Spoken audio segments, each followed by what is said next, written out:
إن الحمد لله نحمده ونستعينه ونستغفره ونعوذ بالله من شرور أنفسنا ومن سيئات أعمالنا من يهده الله فهو المهتد ومن يضلله فلن تجد له وليا مرشدا وأشهد أن لا إله إلا الله وحده لا شريك له وأشهد أن محمدا عبده ورسوله صلى الله عليه وعلى آله وأصحابه ومن اتبعه. Галәмнәрне юктан бар кылып, безне үзенең санап бетерә алмаслык сый-хөрмәтләрендә, киң нигъмәтләрендә яшәтүче Раббыбыз Аллаһ Тәгаләгә мең шөкерләребез, мактау һәм улуглауларыбыз булсын. Җирләргә дә, күкләргә дә Аллаһның рәхмәте булып килгән. Безгә шушы хак динебезне өйрәткән сөекле пәйгамбәребезгә күңел түрләребездән чыккан дугаларыбыз Аллаһ Тәгаләнең сәламе һәм салаваты булсын. Азиз кардәшләрем, Аллаһ Тәгалә Куръан-ы Кәримдә әйтте: "Я әйюһәлләзина аману тақуллаһа хакка туқатih ва ла тамутунна илля ва антум муслимун." Әй иман китергән бәндәләр, Аллаһы Тәгаләгә тиешле дәрәҗәдә тақва булыгыз, ягъни аның әмерләрен тиешенчә үтәгез. Аның тыйганнарыннан тиешенчә тыелыгыз һәм мөселман булмаган хәлдә вафат булудан, үлүдән, ягъни Аллаһ хузурына кайтудан сакланыгыз диде. Шуңа күрә һәрберегезне чакырам тақвалыкка. Үстегездә булган Аллаһның әмерләрен тиешенчә үтәгез һәм харамнардан ерак булыгыз һәм белегез, бәндәнең дөньядагы бәхете дә, ахирәттә Аллаһның рәхмәте белән керәчәк җәннәте дә бу дөньядагы тақвалыгына кайтадыр. Назараттан килгән бүгенге хутба темасы ул да булса садака, гышыр садакасы хакында. Ни өчен? Чөнки мөхтәрәм җәмәгать, көз чоры. Бакчаларда, басуларда уңыш җыю вакытыдыр.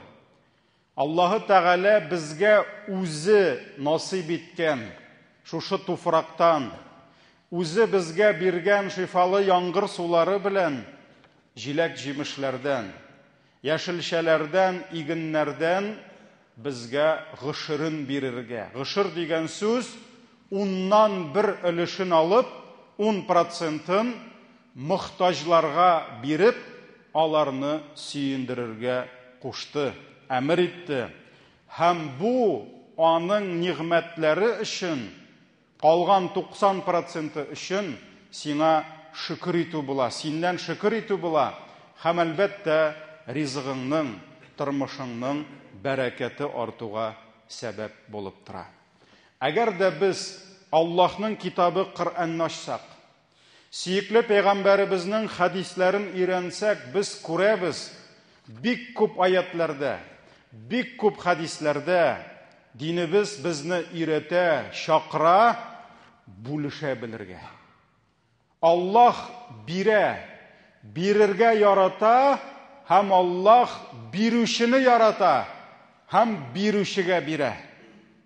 Шуңа күрә шушы аятлар, шушы хадисләрне төрле вагазларда, җомга гает хутбаларында, дәресләрдә сөекле пәйгамбәребездән ишетеп алган сахабалар тизрәк чыгып шушы садака савабын алырга тырышканнар. Аллаһ юлында мохтаҗларга, факирләргә садака биргәннәр, савап җыйганнар, бер-берсен узарга тырышканнар. Һәм шушы хәлләрне күреп торган ярлы сахабалар кемнәрнең чыгарып бирердәй Аллаһ юлындамы, факир мискиннәргәме? Аның юк, ул закат бирми, ул садака бирә алмый. Ни өчен? Чөнки аның юк бирерлеге. Еш кына шушы сахабаларның күңелләре төшә торган булган. Ни өчен? Чөнки алар шушы аятларда әйтелгән, хадисләрдә әйтелгән савапларны ала алмыйлар. Шушы байлар кебек бер-берсе белән узыша, мәчетләр сала алмыйлар, фақир мискиннәргә закатлар өләшә алмыйлар. Шуңа күрә күңелләре төшкән сахабалар нишләгән? Җыелышып пәйгамбәребезгә килә торган булганнар. Аларга үзләренең моңзарларын сөйли торган булганнар. Һәм бу хакта, субханалла, күпме хадислар бар. Һәм сорау, ни өчен байларның садака бирә узышуларын күреп, мохтаҗларның күңеле төшкән? Бу бик мөһим сорау. Аларның күңелләре төшкән безгә садака аз эләгә дип түгел. Без садака бирә алмыйбыз дип күңелләре төшкән.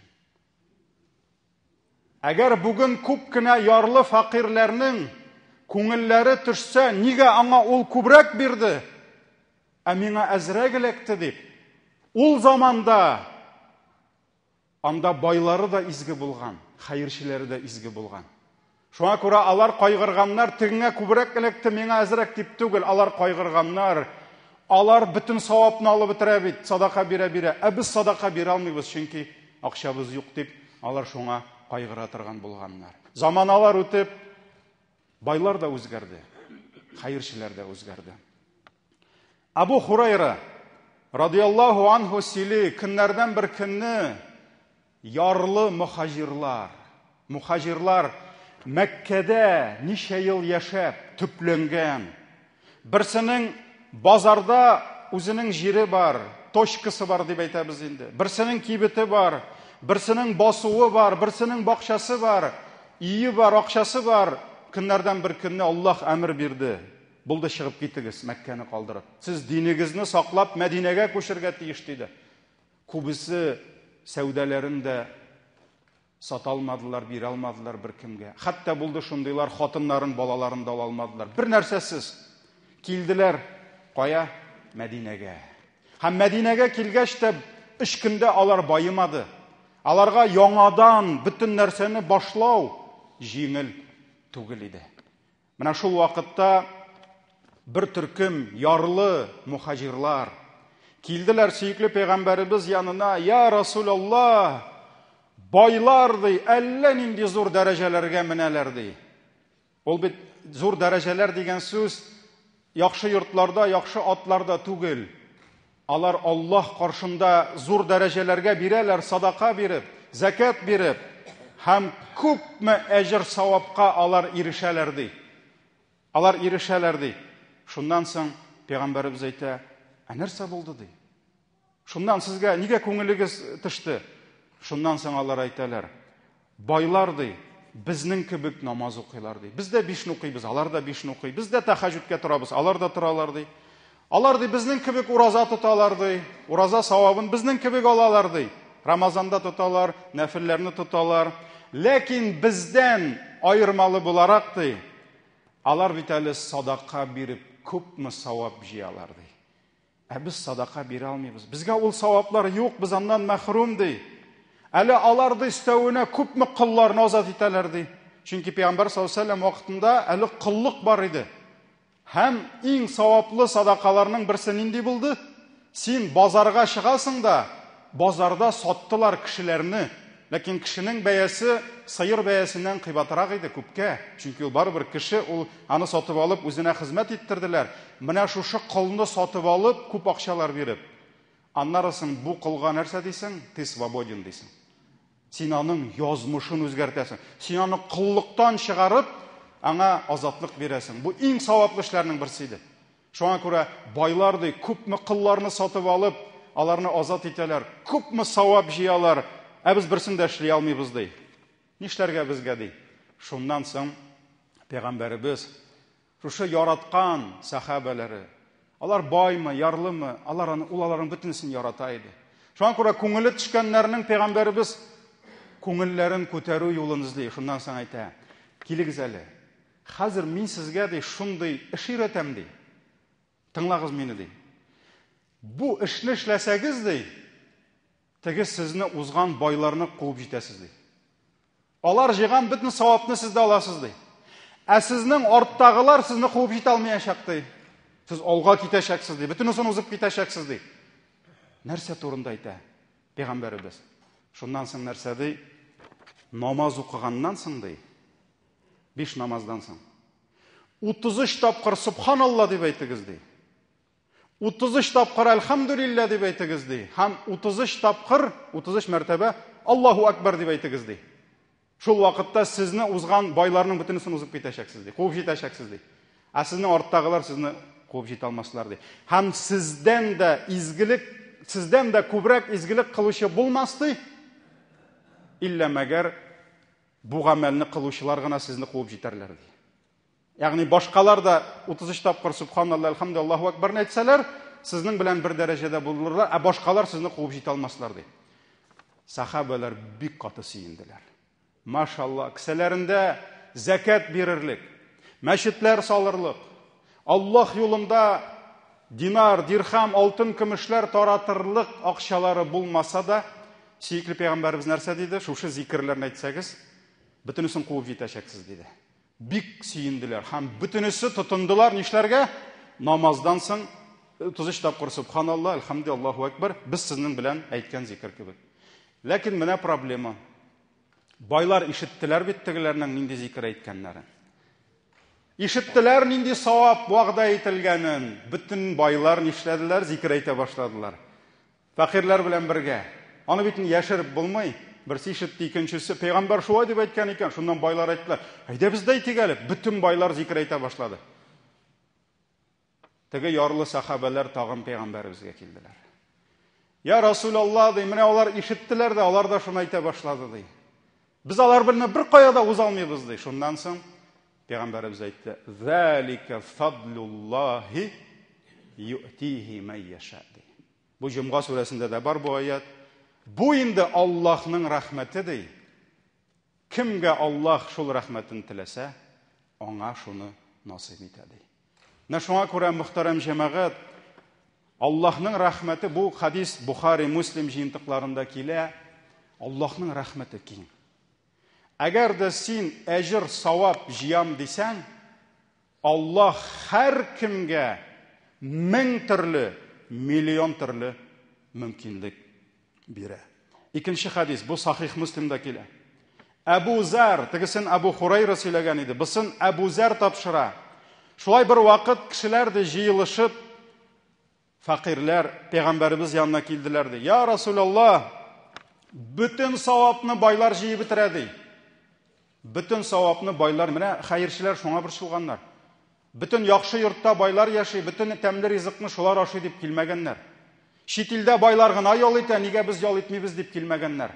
Диңгездә байлар кыена, без ник кыенмыйбыз дип килмәгәннәр. Аларның кайгылары шул булган. Бөтен савапны байлар җыеп бетерә. Закатны алар бирә, садаканы алар бирә, башкасын алар бирә. Шуннан соң нәрсә ди? Бөтен савапны шулар җыеп бетерә ди. Безнең кебек намаз укыйлар, безнең кебек ураза тоталар.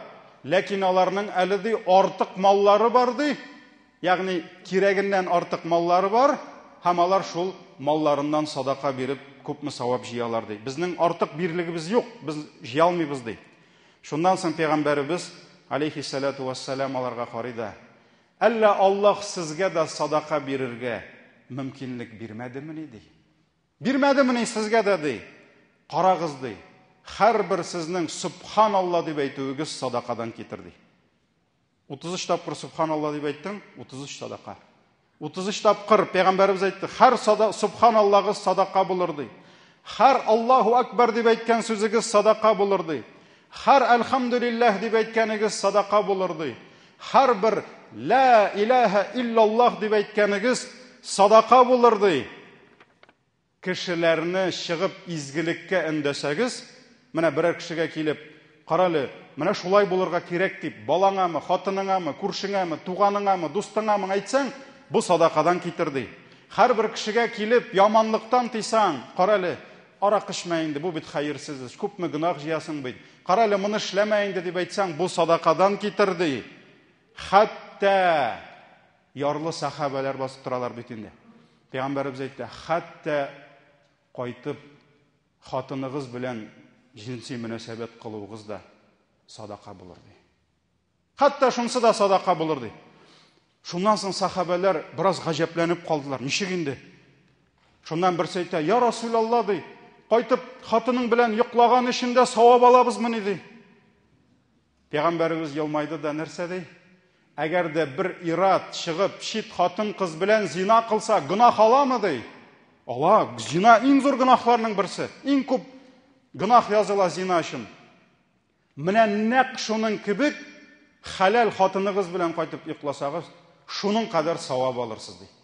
Шуның кадәр бу сездән садака, әҗр, савап булыр ди. Бу хадис Сахих Муслимда килә. Шуңа күрә мөселманның җәмәгать һәрбер изгелеге әҗр, савап, әлхәмдүлилләh. Бу хадисне bir районда сөйләгәч, яшьләргә карыйда бабайлар тәэсирләнеп киттеләр. Хатта бер-берсенә әйтеп куйдылар: "Кайткач, әбигә садака бирергә кирәк", диделәр. Бөтенләй бер әҗрдә, әлхәмдүлилләh, Аллаһның рәхмәте. Һәм җәмәгать, менә бу безнең динебезнең матурлыгы. Бу безнең динебезнең күркәмлеге. Аллаһы Тәгалә, син кем генә булсаң да, нинди генә милләттән булма, фамилияң туры киләме, кем әйтмешли туры килмиме, акчаңда акчаң, кисәңдә акчаң бармы, юкмы, дәрәҗәң бармы, юкмы, сүзең үтәме, юкмы, синең бик күп изгелек кылырга, бик күп садака бирергә һәм Аллаһ каршында зур дәрәҗәләргә ирешергә мөмкинлегең бар. Шулай бит. Менә шушында бүген мәчеттә утыручылар да һәркем менә бу мәчеткә тиз генә килмәгәндер. Шулай бит. Мәчет юлын тапканчы төрле юллар аша үткәндер. Төрле хәсрәтләр кичергәндер. Бик күпләребез бәлки шушы тормышта зур югалтулар аша Раббысына юлны тапкандыр. Ләкин җәмәгать, безнең өчен зур сөенеч, зур бәхет без бүген исламда. Без бүген мәчеттә һәм менә кай вакыт тәрәзәдән карыйбыз да, тегесе үтеп китә, монсы үтеп китә. Без аларга фақат яхшылык кына телибез. Ләкин без беләбез, алар мәхрум менә бу әйберләрдән. Алар бу хадисләрне белмиләр бит. Алар бу хадисләрне ишетмиләр. Ишетсәләр дә күбесе бу хадисләрне аңламыйлар. Һәм бу хадисләрне күреп, шатланып, сөенеп, тизрәк шул изгелекләрне кылып, савап җыярга ашыкмыйлар. Шуңа күрә бу безгә Аллаһның рәхмәте һәм садака бирү. Ул бер кашан да аны акча белән генә, мал белән генә шикләргә ярамый. Садака диңгезе, океаны, ул без уйлаганнан күпкә киңрәк, һәм аның төпләре күбрәк, күпкә тирәнрәк, ераграктыр. Кай вакыт җәмәгать кешегә акча чыгарып бирсәң, ул сиңа үпкәләргә мөмкин. Ә кешегә матур итеп елмайсаң, син аңа гомеренә, күңеленә кирип калырга мөмкинсең. Шуңа күрә Пәйгамбәрбез акча бирү генә димәде. Табассумука фи ваҗки ахика садака ди. Кардәшеңнең йөзен күреп елмайсаң, бу синнән садака булып китерде. Шуңа күрә җәмәгать, садаканың юллары күп. Һәм мин берничә сүз генә әйтеп китәсем килә. Байларның фәкыйрьләргә бирә торган садакасы турында түгел, фәкыйрьләрнең байларга бирә торган садакасы. Әйе җәмәгать, без Коръәннән аятлар, хадисләр китерәбез, Пәйгамбәребезнең хадисләреннән: байлар закат бирсеннәр, байлар фәкыйрьләргә ярдәм итсеннәр. Җәмәгать, менә бу минбәрдән Аллаһның сүзләрен җиткерәм, Пәйгамбәребезнең сүзләрен җиткерәм. Ярлылар да байларга садака бирергә тиеш. Ярлылар, хәерчеләр дә байларга садака бирергә тиеш. Анас ибн Малик Бухарида килә, Әдәбул Муфрад китабында. Анас ибн Малик әйтә, сөекле Пәйгамбәребез Мәккәдән Мәдинәгә күчеп килгәч, аның янына ярлы мухаҗирлар килделәр ди. Һәм әйттеләр: "Я Расулалла, без ди Мәккәдән Мәдинәгә килеп, шушы ансарларны күргәнче ди, мондый изге кешеләр күргәнебез юк иделәр. Безгә ди гомеребездә бу кадәр изгелекне беркем кылмады ди. Чөнки ансарлар, Мәдинә халкы, местныйлар. Алар шушы килгән Мәккәдәге мөселманнарны шундый итеп кабул иттеләр җәмәгать.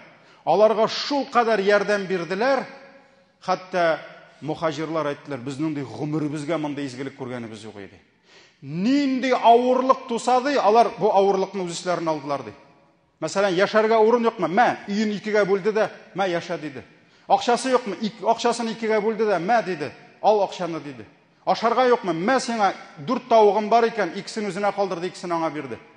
Bütün авырлыкларыбызны безнең өчен хәл иттеләр ди. Они решили за нас все наши проблемы ди. Бәләкәй генә авырлык чыкса да, ашыктылар безгә ярдәм итәргә ди. Зурларын гына түгел, бәләкәй проблемалар булса да, кичкенә проблемаларда да тизрәк безгә хәл итәргә тырыштылар ди. Без ди пәйгамбәребез курка башладык ди. Bütün савапны булар җыеп бетерми микән? Нинди ярдәм кирәк, булар килеп җитәләр. Нәрсә кирәк, килеп җитәләр. Bütün савапны шулар алмый микән ди. Пәйгамбәр саллаллаһу алейһи ва саллям аларны тыңлап торды да, "Ла" ди. Юк ди. Алмыйлар ди. Курыкмагыз ди. Кашан курыкмагыз? Әгәр алар өчен изге дуагызны туктатмасагыз, һәм аларга рәхмәтле булуыгызны туктатмасагыз, алар bütün савапны алып бетермәсләр, сезгә дә шул саваплар булыр ди. Менә бу хадис җәмәгать безгә күрсәтә нәрсәне? Әгәр дә кемдер көчле, маллы, дәрәҗәле кеше ярдәм кулы суза икән, үзеннән авыррак хәлдәге гаиләгә ярдәм итә икән, менә шушы ярдәм кабул иткән гаилә булсынмы, кеше булсынмы, ул аңа рәхмәтле булса, аңа авызын ачып матур итеп рәхмәт әйтә белсә, әгәр дә аның өчен дуга кылып торса, ул алган әҗр иншалла аңа да булачак. Һәм икенче бер хадис шул хакта. Бу Имам Ахмад Абу Дауд риваятларында килә. Әгәр ди пәйгамбәребез сезгә бер кеше килеп изгелек кылса ди, түләгез изгелек өчен ди. Заплатите ему ди. Әгәр түли алмасагыз, bütün кешегә дә түләп булмый. Шулай бит. Ул сиңа изгелек кылды, акча чыгарып биреп булмый bütün кешегә дә. Пәйгамбәр саллаллаһу алейһи ва саллям нәрсә диде? Әгәр дә түләрлек тапмасагыз, аның өчен дуга кылыгыз ди. Хәтта мин аңа җитәрлек дәрәҗәдә түләп битердем дип әйткәнчегә кадәр ди. Ягъни сиңа кемдер изгелек кыла икән, түләргә кирәк. Түлә алмыйсың икән, кыл дуга. Күңелең белән булды, түләп битердем бугай мин аңа дип, күңелең белән инанганчы, пәйгамбәрбез нәрсә диде? Аның өчен изге дуга кыл диде. Шуңа күрә җәмәгать, менә кызганыч, менә безгә шушы тәрбия җитми.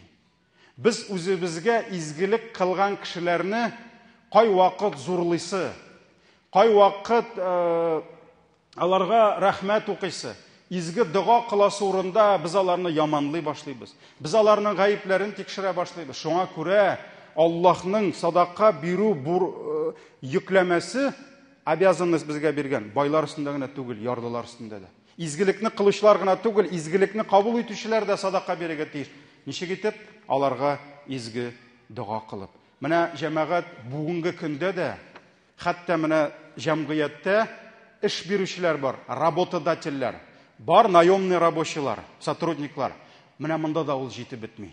Теге якта да җитеп бетми гаделлек, бу якта да. Еш кына мөселманнар киләләр. Менә бер мөселман абыйыма барган идем стройкага, миңа тиешенчә түләмәде. Менә мине күпме йөртте. Кай вакыт шул җитәкчегә чыгып, карале абый, менә фәлән кардәшебез синдә эшләгән икән дисә, ул әйтә, хәзрәт килеп карале аның эшләгән эшен ди. Ул мин теләгән әйберне эшләмәде ди. Ул миңа эшли беләм дип әйтте ди. Ул түбәне япты ди. Минем бер стройкада, ләкин ул түбәне сүтеп яңадан җыярга кирәк һәм миңа ди. Ул стенаны штукатурит итте ди, ләкин аның артыннан хәзер аны турайтырга кирәк ди. Ул штукатурит тә белми икән. Шуңа күрә атта да, тәртәдә дә. Без кай вакыт үзебезнең хакны яклар өчен хадисләр, аятлар китерәбез. Шуңа күрә менә безнең эш бирүчеләр белән эшне алучылар арасында шуңа күрә җылылык җитми, гаделлек булмаганга, намуслылык җитми. Ул бит җәмәгать менә элек татарда ничек булган? Татар авыллары ничек яшәгән? Татнефтләр булмаган, Роснефтләр булмаган, Лукойллар, Таифлар булмаган берсе дә. Халык иген чәчкән, bütün кеше иген чәчә алмаган. Күп кешенең аты да булмаган. Шуңа күрә булган авылда бай һәм bütün ярты авыл яки шул байга эшләгән. Бай аларга түләп торган. Ләкин кайбер байлар шул кадәр гадел һәм аларны халык шул кадәр яраткан, әйтәләр бит, гомер буе байга эшләгән бер абзый арганды эшләп. Бигрәк кеше күп эшләгән бит инде. Арганды һәм ясту намазын укыгач, Ул гел Аллаһтан эш сорый торган булган. Раббым, бүген эшләдем инде, гаиләмне карадым, иртәгә дә эш бир дип. Бу ястүдән соң ул үзенә ният иткәндәй байлык сорарга ди. Булды эшләп ардым инде, мин дә бай булыйм әле дип, дуга Аллаһның бит кудрәте җитә, байлык сорарга булды ди. Ястүен укып, кулын күтәреп, тигеләй сорамакчы булай, ул гомергә байлык сорамаган. Шуннан соң нәрсә дип әйтергә белмәде дә, "И Раббым, байыган хуҗам байысын, миңа да эш бетмәс әле" дип әйтте ди. Шуңа күрә халык байга дуга кылган. Байның эше барса, халыкныкы барган. Бай халык өчен борчылган, үзен генә кайгыртмаган. Менә шул вакытта ике якны да гадил булганда, Аллаһ хәерле нәтиҗә биргән. Шулай бит. Ул җәмәгать дәүләт белән дә шулай.